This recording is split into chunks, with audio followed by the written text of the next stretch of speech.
So welcome to another video of chemotopy. So in the last class हम लोग ने कुछ एग्जांपल्स डिस्कस किए थे रिगार्डिंग sp3d हाइब्रिडाइजेशन एंड मैं रिकैप कर देना चाहता हूँ कि हम लोग ने कुछ चीजें डिस्कस की थी कि अगर जियोमेट्री sp3d हाइब्रिडाइजेशन के रिगार्डिंग जो जियोमेट्री था वो था tbp और टीबीपी के लिए अगर हमें लोन पेयर असाइन करना पड़ेगा, लोन पेयर को लोकेट करना पड़ेगा, तो हम कहाँ पे रखेंगे? हम प्रेफरेंशियली लोन पेयर को पुट करेंगे इक्वेटोरियल पोजीशन में, क्योंकि इक्वेटोरियल पोजीशन में परसेंटेज एस कैरेक्टर ज्यादा था और जो एक्सियल पोजीशन में है वो परसेंटेज एस कैरेक्टर कम था। तो उस जो इक्वेटोरियल पोजीशन में हम लोन पेयर को पुट कर रहे थे। तो मैं एक बार रिकैप करा दूं कि परसेंटेज एस लेके क्या क्या हम लोगों ने डिस्कस किया था। अगर परसेंटेज एस कैरेक्टर अगर किसी भी हाइब्रिडाइज्ड ऑर्बिटल में ज्यादा हो, इसका मतलब उस हाइब्रिडाइज्ड ऑर्बिटल का जो इलेक्ट्रोनेगेटिविटी है वो भी ज्यादा होगा, तो फिर हम कह सकते हैं electronegativity of that particular hybridized orbital will be higher. एक और बात जो हम लोग ने डिस्कस की थी कि जो परसेंटेज ऐसा कैरेक्टर अगर किसी भी हाइब्रिडाइज्ड ऑर्बिटल का ज्यादा हो, इसका मतलब वो पर्टिकुलर हाइब्रिडाइज्ड ऑर्बिटल में जो बॉन्ड एंगल है वो भी ज्यादा होगा, जो थीटा का वैल्यू होगा वो भी ज्यादा होगा। ये बात आप लोगों को पता है क्योंकि मैंने पहले डिस्कस कर चुका है कि sp3 के केस में जो थीटा का वैल्यू होता है टेट्राहेड्रल ज्योमेट्री के रिगार्डिंग, तो हम लोग ने पहले ही देख चुका था कि जो बॉन्ड एंगल था वो था 109 डिग्री 28 मिनट। और sp2 हाइब्रिडाइजेशन आप लोग को पता है कि बॉन्ड एंगल था 120 डिग्री, और फॉर sp हाइब्रिडाइजेशन जो बॉन्ड एंगल था वो था 180 डिग्री। और आपको पता है कि sp3 में जो परसेंटेज एस है, अगर मैं यहाँ पर परसेंटेज एस लिखूँ तो sp3 की केस में परसेंटेज एस था 25%। तो sp2 के केस में जो परसेंटेज एस था वो था अराउंड 33.33%, ये आपको पता है। और जो sp के लिए जो हम लोगों ने बात किया था तो परसेंटेज एस था अराउंड 50%। आप देख सकते हो कि ऊपर से नीचे की ओर आप देख सकते हो कि परसेंटेज एस बढ़ रहा है। परसेंटेज एस कैरेक्टर ऊपर से नीचे की ओर परसेंटेज एस कैरेक्टर क्या हो रहा है? इंक्रीज हो रहा है। और आप थीटा का वैल्यू भी देख सकते हो कि थीटा का वैल्यू भी ऊपर से नीचे इंक्रीज हो रहा है। इसीलिए मैंने एक बात बोला था कि अगर टीबीपी जियोमेट्री के रिगार्डिंग हम बात करें पिछले क्लास में, तो फिर ये है टीबीपी जियोमेट्री। यहाँ पे था हमारा सेंट्रल एटम और यहाँ पे साइड एटम, सही बात है। तो ये एक्स एक्स से मैं दिखा देता हूँ, डोनेट कर देता हूँ साइड एटम को।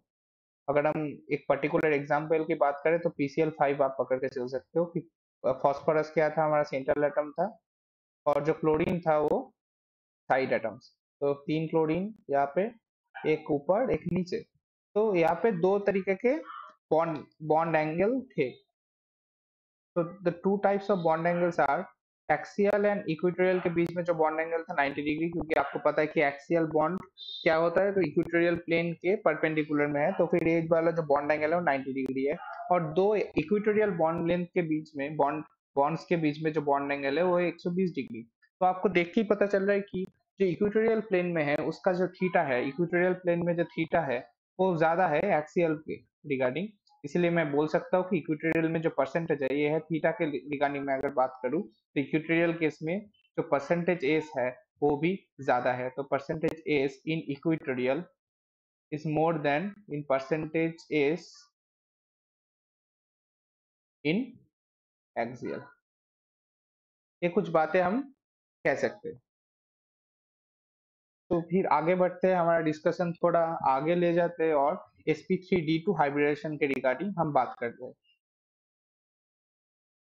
तो अगर हम बात करें sp3d2 हाइब्रिडेशन के लिए, तो यहाँ पे लिखते हैं हाइब्रिडाइजेशन।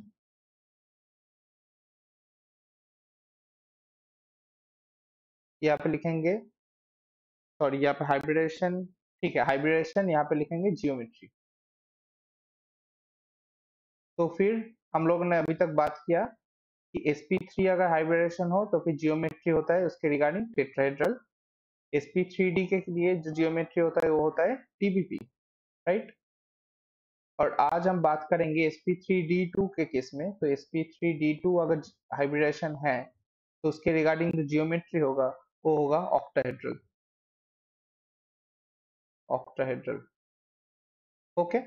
ऑक्टाहेड्रल होगा उसका जियोमेट्री। इसका मतलब ऑक्टाहेड्रल को कैसे ड्रॉ कर सकते हैं? ये अगर सेंट्रल एटम है तो let's suppose x is the side atom, तो फिर 6 side atom, something like this, and it will be an octahedral. If you can see it, ये है आपका स्क्वायर प्लेनर जो प्लेन है, ये वाला है एक्सियल, और इसको हम बोल सकते हैं इक्वेटोरियल। तो फिर आपको ये वाला याद करना पड़ेगा, क्योंकि आप देख देख सकते हैं कि ऑक्टाहेड्रल के केस में ये जो बॉन्ड एंगल है ये तो 90 डिग्री है, साथ ही साथ जो इक्वेटोरियल दो बॉन्ड के बीच में जो बॉन्ड एंगल है वो भी 90 डिग्री है। तो इसके केस में हम बेंच रूल अप्लाई नहीं कर सकते, क्योंकि हमें पता ही परसेंटेज एस और पी के रिगार्डिंग हमें कोई आइडिया ही नहीं है, क्योंकि बॉन्ड एंगल दोनों में सेम है। तो यहाँ पे जब लोन पेयर का केस आएगा, लोन पेयर को हमें ये याद कर लीजिए कि लोन पेयर को हमें पुट करना पड़ेगा एक्सियल में, लोन पेयर को पुट करना पड़ेगा एक्सियल बॉन्ड ऑक्टेड्रल के केस में। ठीक है, तो फिर कुछ कुछ जो एग्जाम्पल वो डिस्कस कर लेते हैं sp3 हाइब्रिडेशन के रिगार्डिंग। ओके, तो एक टेबल बनाएंगे फिर से, तो फिर एक टेबल बना लेते हैं। जियोमेट्री होगा स्टेटिक नंबर। ओके,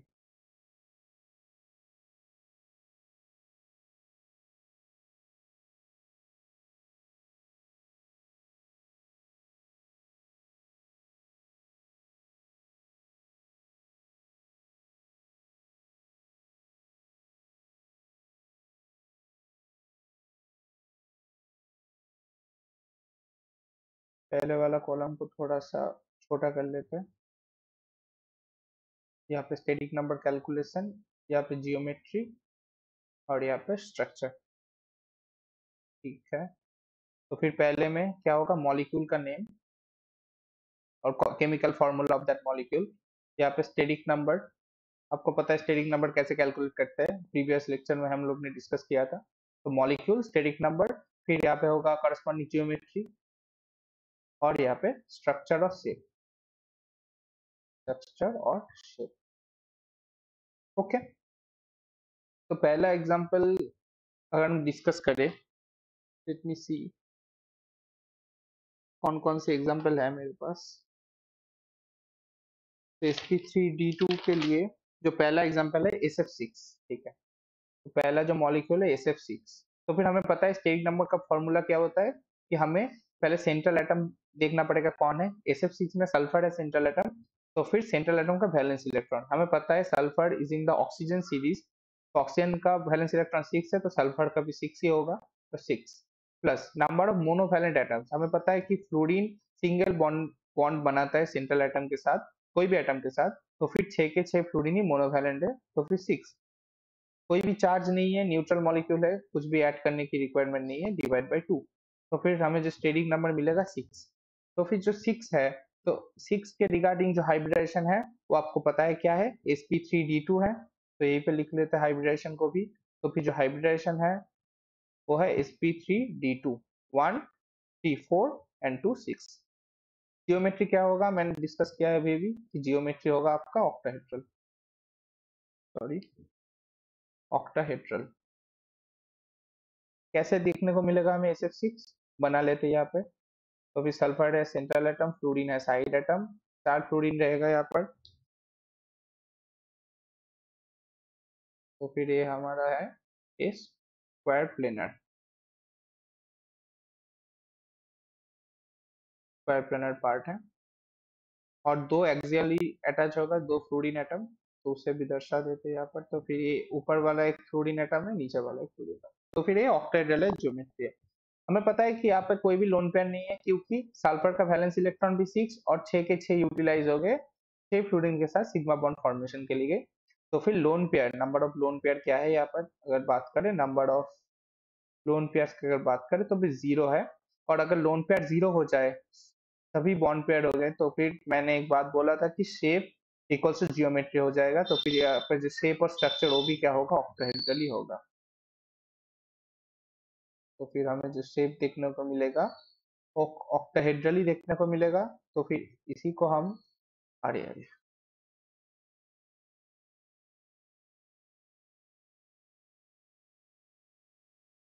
सेकंड,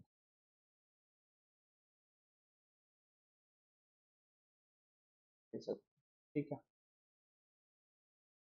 तो फिर इसी को हम यहाँ पे पुट कर सकते हैं। एक और बार ड्रॉ कर लेते हैं फिर। JSF6 है, 4 फ्लोरीन एटम जिस तरीके से, और 2 एक्सियली अटैच्ड।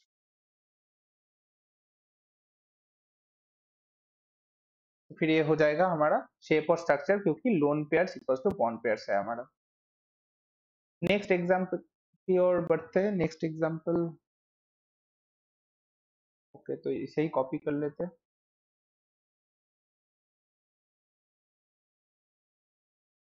ओके, तो यहाँ पर सेम चीजें हम लिखेंगे।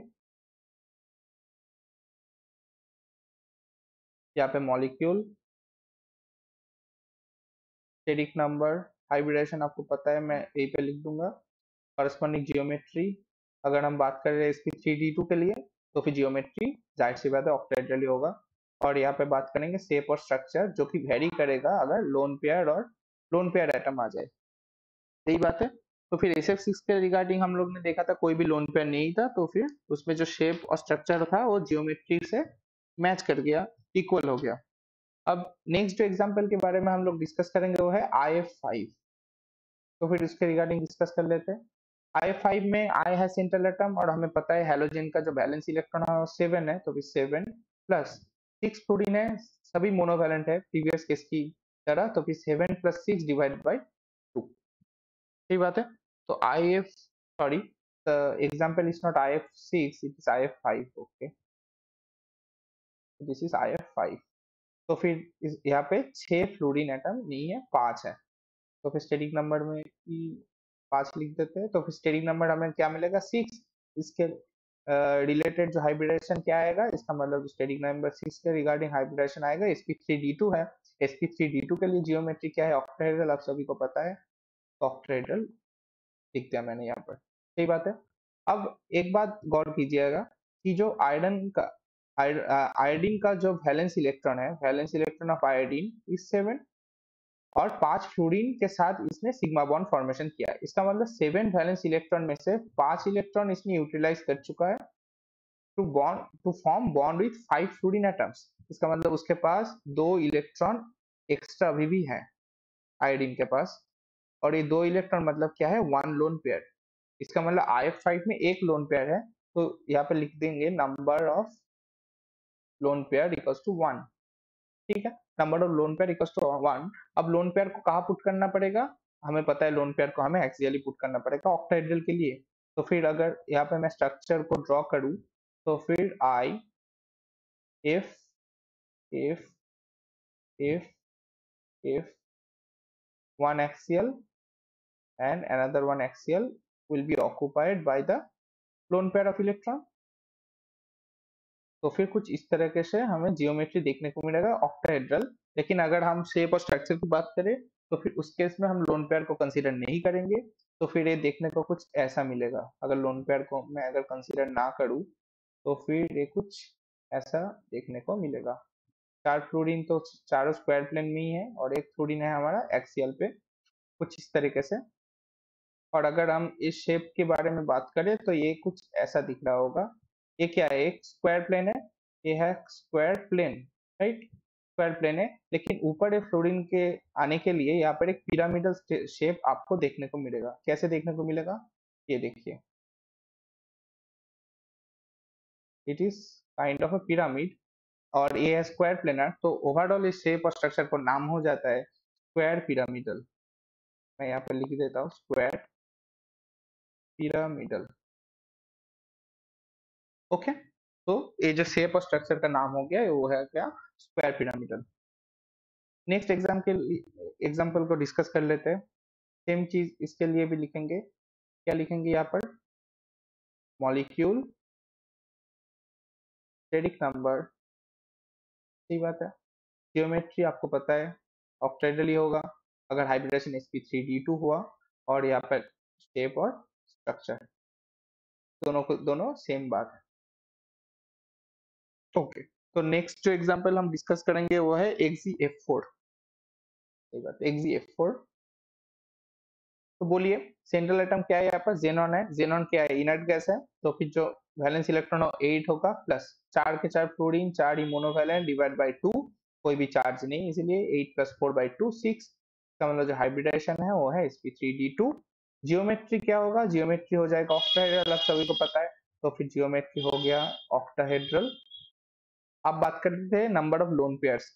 तो फिर जो जेनॉन का है, वो जो वैलेंस इलेक्ट्रॉन है वो क्या है, 8 है, जिसमें से 4 इलेक्ट्रॉन यूटिलाइज हो गए 4 फ्लोरीन के साथ सिग्मा बॉन्ड फॉर्मेशन के लिए। तो फिर जो एक्स्ट्रा इलेक्ट्रॉन रह गया जेनॉन के पास, एक्स्ट्रा इलेक्ट्रॉन कितने रह गए, 4 इलेक्ट्रॉन एक्स्ट्रा रह गया। सही बात है, 4 के 4 इलेक्ट्रॉन, जेनॉन का जो वैलेंस इलेक्ट्रॉन 8 है, उसमें से 4 इलेक्ट्रॉन उसने फॉर्म कर लिया बॉन्ड विथ 4 फ्लोरीन एटम्स। तो फिर एक्स्ट्रा जो इलेक्ट्रॉन बच गया, 4 इलेक्ट्रॉन बच गया। और अगर 4 इलेक्ट्रॉन बच गया तो हम बोल सकते हैं 4 इलेक्ट्रॉन मतलब 2 लोन पेयर्स, ठीक है, जो यूटिलाइज नहीं हुए बॉन्ड फॉर्मेशन के लिए। तो फिर हम यहाँ पे लिख सकते हैं कि नंबर ऑफ लोन पेयर्स क्या है, तो number of lone pairs equals to 2। और दोनों को दो जो लोन पेयर है वो हमें कहाँ पे पुट करना पड़ेगा, एक्सियल पोजीशन में पुट करना पड़ेगा। तो जियोमेट्री मैं अभी नहीं लिख रहा हूँ, जियोमेट्री कुछ इस तरह से होगा, आप देख सकते हैं कि इस तरह से कुछ हो जाएगा, राइट। ये होगा जियोमेट्री ऑक्टाहेड्रल। और शेप और स्ट्रक्चर में हम जो लोन पेयर है उसे कंसीडर नहीं करेंगे, पेपर से बॉन्ड पेयर्स को देखेंगे। तो फिर कुछ इस तरह से हमें कुछ नजर आएगा। तो फिर इस शेप आप देख सकते हैं, ये शेप एक स्क्वायर है, स्क्वायर प्लेनर है, तो फिर इस शेप का नाम क्या हो जाएगा, इस शेप का नाम हो जाएगा स्क्वायर प्लेनर। पिछले केस में जो शेप का नाम था वो क्या था, स्क्वायर पिरामिडल, क्योंकि एक्सियल भी एक बॉन्ड प्रेजेंट था। अभी एक्सियल कोई भी बॉन्ड प्रेजेंट नहीं है, लोन पेयर प्रेजेंट है। और शेप और स्ट्रक्चर के केस में हम उसे कंसिडर ही नहीं करेंगे, इसीलिए ये जो शेप और स्ट्रक्चर का नाम हो गया, ये हो गया स्क्वायर प्लेनर। ठीक है, बात समझ में आ रहा है? ओके, तो एक्जी भी हो गया। मैं देख लेता हूँ कि कोई और भी एग्जांपल हमारे पास है कि नहीं। ठीक है, एक और एग्जांपल की बात कर लेते हैं, तो फिर नेक्स्ट। ठीक है, तो सेम चीज करते हैं यहाँ पे, मॉलिक्यूल, सॉरी, मॉलिक्यूल की बात कर लेते हैं। यहाँ पर स्टेरिक नंबर, जियोमेट्री, और यहाँ पे शेप और स्ट्रक्चर सेम बात। ठीक है, चलिए। तो फिर जो एग्जांपल की हम बात करेंगे अभी वो है XeOF। उससे पहले मैं एक और बात बता दूं, कि मैंने एक बात बोला था कि लोन पेयर को हमें कहाँ पे पुट करना पड़ेगा, लोन पेयर्स को हमें पुट करना पड़ेगा एक्सियल में। और आपको पता है लोन पेयर्स तो क्या है, एस्फिलिक है, उसी के साथ साथ मल्टीपल बॉन्ड्स जो है, मल्टीपल बॉन्ड्स भी एस्फिलिक है। तो फिर मल्टीपल बॉन्ड्स को भी हमें कहाँ पे पुट करना पड़ेगा, अगर आ जाए तो मल्टीपल बॉन्ड्स को भी पुट करना पड़ेगा एक्सियल पोजिशन। ठीक है, क्योंकि दोनों के दोनों क्या है, रीजन क्या है, दोनों के दोनों है एस्फिलिक। बेंचटूल डिस्कशन के टाइम मैंने बताया था कि एस्फिलिक क्या क्या होता है। तो फिर दोनों के दोनों क्या है, बोथ आर एस्फिलिक। ओके, तो बोथ आर एस्फिलिक। ठीक है, तो फिर एक्जीओएफ के केस में जो जेनॉन का जो वैलेंस इलेक्ट्रॉन है 8 है, प्लस 4 फ्लोरीन है 4। ऑक्सीजन क्या है, डाइवैलेंट है, डबल बॉन्ड से जुड़ा होता है सेंट्रल एटम के साथ, तो उसे हम कंसीडर नहीं करेंगे, सिर्फ मोनोवैलेंट एटम्स को कंसीडर करना होता है, डिवाइड बाय 2 6। तो फिर 6 स्टेरिक नंबर, इसका मतलब जो हाइब्रिडाइजेशन होगा वो sp3d2 ही होगा। जियोमेट्री को क्या होगा, ऑक्टाहेड्रल ही होगा, ऑक्टाहेड्रल होगा जियोमेट्री। अब हमें डिस्कस करना पड़ेगा कि यहाँ पे कोई लोन पेयर प्रेजेंट है कि नहीं है। तो फिर चेक कर लेते हैं, क्योंकि जेनॉन के पास जो वैलेंस इलेक्ट्रॉन है वो क्या है, valence electron on xenon equals to 8। ठीक है, 4 फ्लोरीन एटम है और एक ऑक्सीजन एटम, इसे कुछ इस तरह से हम डिनोट कर सकते हैं, क्योंकि डबल बॉन्डेड है। तो फिर जो ऑक्सीजन एटम के साथ अगर डबल बॉन्ड करना पड़ेगा, तो फिर जेनॉन का electron 2 electron will be utilize. तो फिर जेनॉन ऑक्सीजन के लिए बॉन्ड करने के लिए 2 इलेक्ट्रॉन जेनॉन का लगेगा। 4 फ्लोरीन के साथ अगर कोवेलेंट बॉन्ड करना है, तो फिर फ्लोरीन का जो 4 फ्लोरीन के साथ बॉन्डिंग करने के लिए जेनॉन का 4 वैलेंस इलेक्ट्रॉन लगेगा। तो फिर 4 इलेक्ट्रॉन यहाँ पे यूटिलाइज हो गया, टोटल यूटिलाइजेशन हो गया 6 electron are utilized in bond formation. So 6 electron are utilized. Okay, तो फिर जो बचे कौन कौन से, कितने इलेक्ट्रॉन बचे, तो फिर हम देख सकते हैं यहाँ पर 8 था, जिसमें से 6 इलेक्ट्रॉन आर गेटिंग यूटिलाइज। तो फिर जो लोन पेयर एक्सेस इलेक्ट्रॉन जो बचा, एक्सेस इलेक्ट्रॉन कुछ इस तरह से लिख लेते हैं कि एक्सेस इलेक्ट्रॉन कितना बचा जेनॉन के पास, दो। इसका मतलब इसका मतलब जो लोन पेयर है जेनॉन के पास वो है एक। एक्सेस इलेक्ट्रॉन दो बचा, तो फिर यहाँ पे लिख सकते हैं number of lone pairs in xenon, तो अरे number of lone pairs equals to 1। तो एक लोन पेयर बचा जेनॉन के पास। तो फिर जो स्ट्रक्चर हो जाएगा कुछ इस तरह से हो जाएगा, देख लेते हैं। जेनॉन है, लोन पेयर कहाँ पुट करना पड़ेगा, एक्सियल में पुट कर देते हैं। ऑक्सीजन क्या है, बाईवैलेंट है, और यहाँ पे मैंने बोला था कि मल्टीपल बॉन्ड को भी, अरे मल्टीपल बॉन्ड को भी कहाँ पे पुट करना पड़ेगा, एक्सियल में, तो फिर यहाँ पे भी पुट कर देते हैं, तो मल्टीपल बॉन्ड को एक्सियल में पुट कर देते हैं। और जो चार फ्लोरीन है उसे स्क्वायर प्लेन में, तो कुछ इस तरह से। ओके, तो कुछ इस तरह से हमें जियोमेट्री ऑक्टाहेड्रल मिलेगा, लेकिन शेप और स्ट्रक्चर में हमें कंसीडर ही नहीं करना है इसको, लोन पेयर को। तो फिर चार फ्लोरीन एटम को बना लेते हैं पहले। ठीक है, चार फ्लोरीन एटम आ गए, और एक डबल बॉन्ड ओ, क्योंकि वो भी बॉन्ड पेयर है, हमें कंसीडर करना पड़ेगा। देख के क्या लग रहा है, किस तरह का शेप आया है, यहाँ पर स्क्वायर प्लेन और ऊपर एक बॉन्ड है, इसका मतलब ये जो शेप है ये है square pyramidal. Square pyramidal. Okay, तो जो शेप आया हमारा स्क्वायर पिरामिडल आ गया। ठीक है, एक और लास्ट एग्जांपल डिस्कस कर लेते हैं इसके रिगार्डिंग, जो है XgO2F4। ठीक है, सेम तरीके से बढ़ेंगे। यहाँ पे क्या लिखेंगे, मॉलिक्यूल्स, यहाँ पे लिखेंगे मॉलिक्यूल्स। ठीक है, यहाँ पे स्टेटिक नंबर, यहाँ पे लिखेंगे जियोमेट्री, जो आप सभी को पता है sp3d2 के लिए ऑक्टेड्रल होगा। शेप जो वेरी करेगा लोन पेयर के ऊपर। तो फिर जो मॉलिक्यूल है हम डिस्कस करेंगे अभी, XgO2F4। XgO2F4, हमें पता है जेनॉन इनर्ट गैस है, तो फिर जो वैलेंस इलेक्ट्रॉन होगा 8 प्लस, ऑक्सीजन तो बाइवैलेंट है, कंसीडर नहीं करेंगे, चार के चार फ्लोरीन है, चारों के चारों फ्लोरीन आपको पता है मोनोवैलेंट है, तो 4/2, कोई भी चार्ज नहीं है मॉलिक्यूल के पास, न्यूट्रल मॉलिक्यूल है। तो फिर 8 प्लस 4 2/2, 12/2 तो 6। तो फिर जो हाइब्रिडेशन हो जाएगा वो हो जाएगा sp3d2। जियोमेट्री क्या होगा, ऑक्टाहेड्रल होगा। अभी शेप के लिए हमें निकालना पड़ेगा नंबर ऑफ लोन पेयर्स। तो स्टेप वाइज चलते हैं। पहली बात, जेनॉन का भी जो वैलेंस इलेक्ट्रॉन क्या है, जो वैलेंस इलेक्ट्रॉन ऑफ जेनॉन है वो है 8। ठीक है, चार फ्लोरीन के लिए कितने इलेक्ट्रॉन यूटिलाइज हो जाएंगे, 4 इलेक्ट्रॉन यूटिलाइज्ड। दो ऑक्सीजन है, इसका मतलब दो ऑक्सीजन, इसका मतलब इसमें भी 1 2 3 4, तो फिर 4 इलेक्ट्रॉन इसमें भी यूटिलाइज्ड हो गए।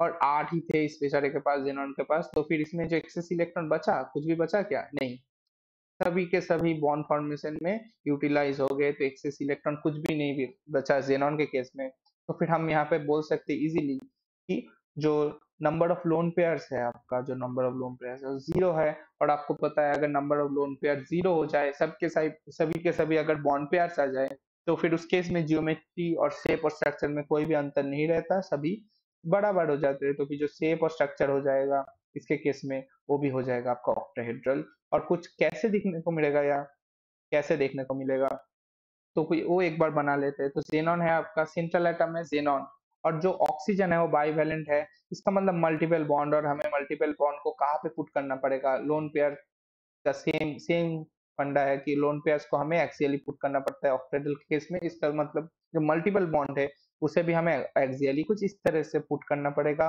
और जो फ्लोरीन एटम्स है वो क्या है, स्फोबिक है, इलेक्ट्रोनेगेटिव एटम्स है, बेंज रूल याद कीजिए। तो फिर उसे हम कहाँ पे पुट करना पड़ेगा, हमें पुट करना पड़ेगा वो आप उसे स्क्वायर प्लेनर, जो जियोमेट्री है स्क्वायर प्लेन में। तो फिर कुछ इस तरीके से हमें जो जियोमेट्री देखने को मिला वो होगा ऑक्टाहेड्रल, और सेम हो जाएगा इसमें कॉपी पेस्ट। ठीक है, तो फिर जो शेप और स्ट्रक्चर वो सेम हो जाएगा ऑक्टाहेड्रल जो जियोमेट्री के साथ। ठीक है, तो फिर एक टेबल बना लेते हैं। तो इस वाले कॉलम में हम डिस्कस करेंगे हाइब्रिडाइजेशन। ठीक है, और यहाँ पर डिस्कस करेंगे शेप और स्ट्रक्चर। हाइब्रिडेशन, पहले वाले जो हाइब्रिडेशन हम लोग ने पहले डिस्कस किया था वो था sp3 hybridisation, right. sp3 hybridisation discuss किया था। तो फिर अगर जीरो लोन पेयर आ जाए, lone pair zero, lone pair one, lone pair two, ठीक है। तो लोन पेयर अगर जीरो आ जाए तो फिर जो शेप और स्ट्रक्चर का नाम होता है वो टेट्राहेड्रल होता है, जो कि जियोमेट्री से सेम होता है। लोन पेयर अगर एक आ जाए एमोनिया के केस में, हम लोग ने देखा था शेप और स्ट्रक्चर का नाम क्या हो जाता है, पिरामिडल।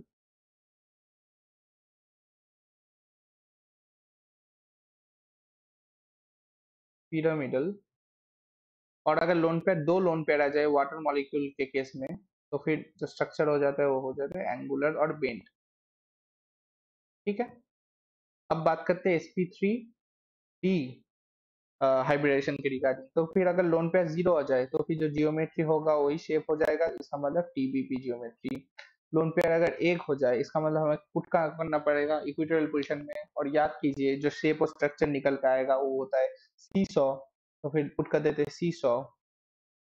लोन पेयर अगर दो हो जाए, लोन पेयर अगर दो हो जाए तो कहाँ पे पुट करना पड़ेगा, इक्वेटोरियल में ही पुट करना पड़ेगा।